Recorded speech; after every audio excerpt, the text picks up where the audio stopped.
절박성 요실금의 경우는 슬링 수술로는 교정이 될 수 있는 요실금이 아니에요. 간혹 진료실에서 이제 요실금 환자분들이 올 때 선생님 저는 요실금이 있으니까 무조건 슬링 수술을 해주세요 라고 하시는 분들도 간혹 있는데 그런 분들 경우에 많은 분들이 막상 복압성 요실금의 요소는 없고 절박성 요실금만 있는 분들이 있거든요.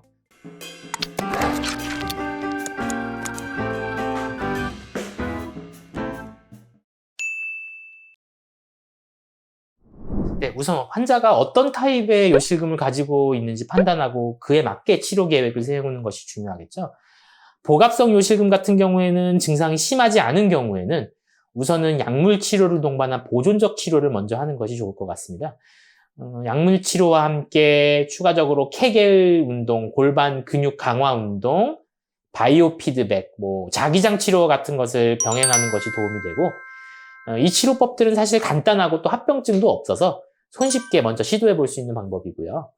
다만 앞서 말씀드린 치료들은 비교적 장기적인 치료를 요하기 때문에 당장의 빠른 효과를 원하는 환자분이나 혹은 지속적으로 복압이 높아질 수밖에 없는 활동을 좀 계속 해야만 하는 분들한테서는 당장엔 적합하지 않을 수도 있어요.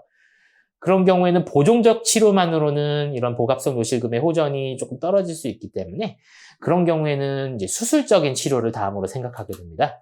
수술은 슬링 수술이라고 해서 요도와 질 윗벽 사이에 저희가 이제 메쉬라고 하는 이제 긴 테이프를 걸어서 요도가 과하게 움직이는 것을 막아주고 요도를 지지해주는 그런 수술인데요. 슬링 수술은 척추 마취 혹은 미추 마취만으로도 간단하게 진행할 수 있는 수술이고요. 시간도 15분에서 한 30분 정도로 간단하게 끝나는 수술이고 합병증이나 출혈 같은 것도 적은 수술이기 때문에 수술 후 일상생활에 큰 불편감도 없으십니다.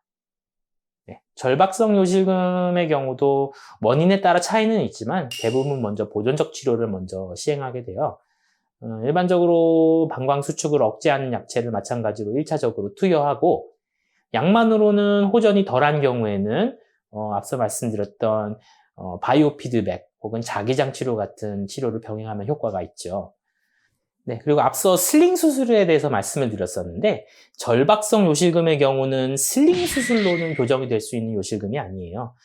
간혹 진료실에서 이제 요실금 환자분들이 올 때 선생님 저는 요실금이 있으니까 무조건 슬링 수술을 해주세요 라고 하시는 분들도 간혹 있는데 그런 분들 경우에 많은 분들이 막상 복압성 요실금의 요소는 없고 절박성 요실금만 있는 분들이 있거든요. 그런 경우에 슬링 수술을 하는 거는 사실 도움이 되지 않고 절박성 요실금 자체에 대한 약물 치료와 보존적 치료를 먼저 하는 것이 중요하고요.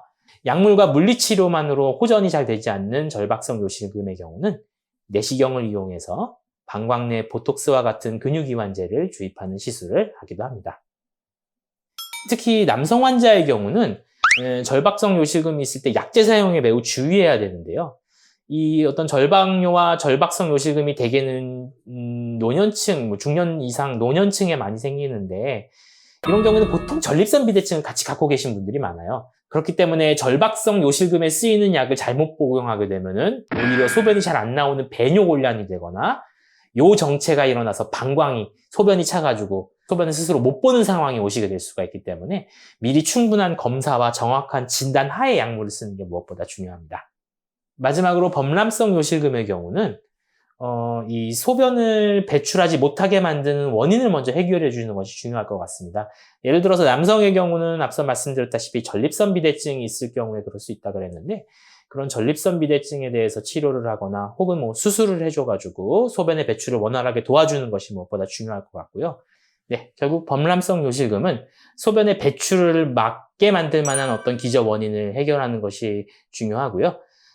간혹 그런 걸로도 해결이 되지 않는 예를 들어서 신경의 손상 등으로 인해서 방광을 비우는 게 전혀 되지 않는 분들의 경우는 얇은 도뇨관을 이용해서 본인이 스스로 소변을 중간중간에 빼주는 자가도뇨법을 이용하는 것도 방법입니다. 그리고 스스로 자가적으로 도뇨를 할 수 없는 분들의 경우는 도뇨관 등을 삽입해서 소변을 좀 자연스럽게 배출시킬 수 있는 것이 도움이 되기도 합니다.